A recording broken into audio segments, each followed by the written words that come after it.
আরজি করে প্রতিবাদে পুজোর আলো বাতিল। আলোকশিল্পী বাবু পালের স্ত্রী ও মেয়ের সায় প্রতিবাদে আরজিকর ঘটনার প্রতিবাদে দুর্গাপুজোর অনুদান প্রত্যাখ্যান করেছে একাধিক পুজো কমিটি। এবার চন্দননগরে আলোকসজ্জাও বাতিল হলো। শিল্পীর স্ত্রী ও মেয়ে জানান যে অসুবিধা হবে, তবে প্রতিবাদের প্রয়োজন। দুর্গাপুজো মানেই থিমের মণ্ডপ আর তার সঙ্গে সামঞ্জস্য রেখেই আলোকসজ্জা। আলোর অবশ্যই চন্দননগর। দুর্গাপুজোর জন্য সারা বছর ধরে কাজ করে চন্দননগরের আলোকশিল্পীরা। নানান থিম চাহিদার অনুযায়ী আলোকসজ্জা তৈরি করে দিনরাত এক করে তারা। এবার দুর্গাপুজোর প্রস্তুতি শুরু হয়ে গেছে অনেক আগেই। 9ই আগস্ট আরজিকর হাসপাতালে চিকিৎসক পড়ুয়ার মৃত্যুর প্রতিবাদে জনমানসের তীব্র প্রতিক্রিয়া শারদ উৎসবকে ফিকে করে দিয়েছে। বর্বরাচিতে এই ঘটনার প্রতিবাদে চিকিৎসকের সুবিচার চেয়ে অনেকেই দুর্গাপুজোর বারোয়ারি সরকারি অনুদান 85,000 টাকা নেবে না বলেই জানিয়েছেন। ঘটনার 1 মাস অতিক্রান্ত হওয়ার পর জুনিয়র চিকিৎসকদের আন্দোলন চলছে। এমন অবস্থায় মুখ্যমন্ত্রী উৎসবে ফেরার কথা বলেছেন, যা নিয়ে নানান মহলে কটাক্ষ চলছে। তবে বাঙালির শ্রেষ্ঠ উৎসব দুর্গাপুজো হবে, সেই পুজোর অনেক নমনম করেই সারতে চাইছে বারোয়ারি পুজো কমিটিগুলো। ফলে পুজোর বাজেট কাটছাঁট করেছে, তাতেই কোপ পড়েছে আলোকসজ্জায়।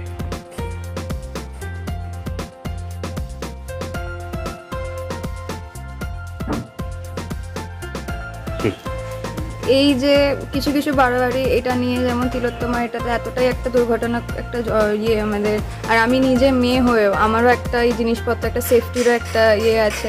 তো তিলোত্তমা মানে আমারও একটু কাজ করার আমারও ইচ্ছা আছে, আমি যাতে ব্যাপারটাকে আরও প্রচার করতে পারি, লাইটের হিসাবেই যাতে করতে পারি, ওটা আমি চেষ্টা করব। এবং এই যে একটা শিলিগুড়ির একটা আমাদের কাজ নেওয়া আছে, আমাদের শিলিগুড়ির একটাই কাজ নেওয়া ছিল, যেটাই তিলোত্তমা দুর্ঘটনার পর ওটা ক্যান্সেল হয়ে যায়। ওরা ওখানে অত বড় করে করবে না, ওটা ছোট করেই ওরা করবে।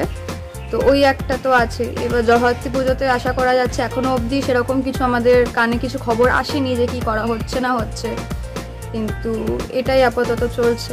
যদি এভাবে চলতে থাকে, এই পরিস্থিতি চলতে থাকে, তাহলে তো সেটা আলোক শিল্পের ওপর একটা আঘাত আসবেই। হ্যাঁ, আঘাত তো ডেফিনেটলি সেটা তো আসবেই।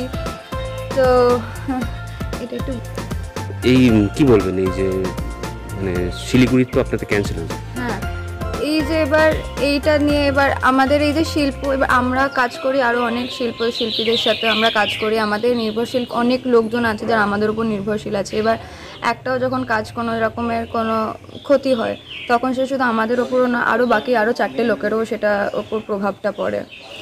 তো এই জিনিসটা নিয়ে আমরা চেষ্টা করব যাতে, মানে এটা আমাদের হাতেও না, এটা বারবারির হাতে, তারা আমাদের কাজটা দেবেন পুজোতে, আর আমাদের কাজই হচ্ছে পুজোতে আলোকৃত করে ওঠা।